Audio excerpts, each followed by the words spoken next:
Hello and welcome to BCR. Let's get your trading day started with the following financial news and market headlines. The US dollar faced downward pressure, at one point falling towards the 103.00 level. However, strong economic activity data might limit the fall of the dollar, potentially leading investors to delay expectations of interest rate cuts. Currently, the index is trading around the 103.25 level.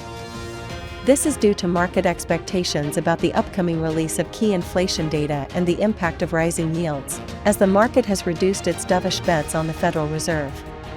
Despite the lack of major data or any Federal Reserve speakers, the market still reduced its easing expectations for 2024 from nearly 175 basis points at the start of the month to about 125 basis points, aiding in the dollar's recovery.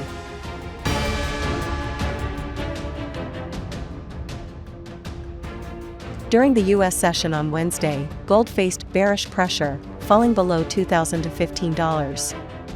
Optimistic PMI data from the U.S. explained the recovery of the benchmark 10-year U.S. Treasury yield from its daily losses, exerting downward pressure on gold prices. As traders sought clarity on when the Federal Reserve would start cutting interest rates, gold's movement was confined within the multi-day trading range of $2,020 to $2,040. Therefore, the focus remains on key U.S. macroeconomic data due this week. Firstly, the Q4 GDP data set to be released on Thursday and the Personal Consumption Expenditures (PCE) price index on Friday.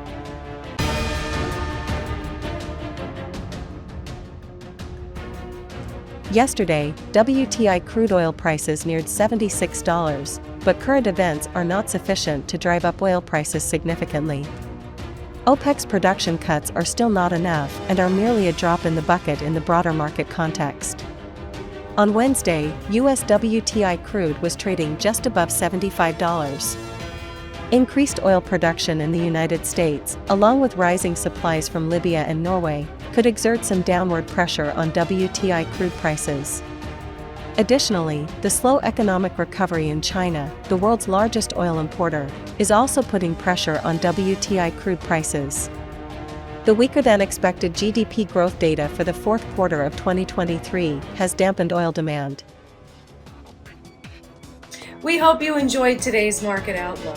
If you have any questions or topics you'd like us to cover, feel free to leave a comment below. Remember to join us tomorrow morning for the freshest news and insights.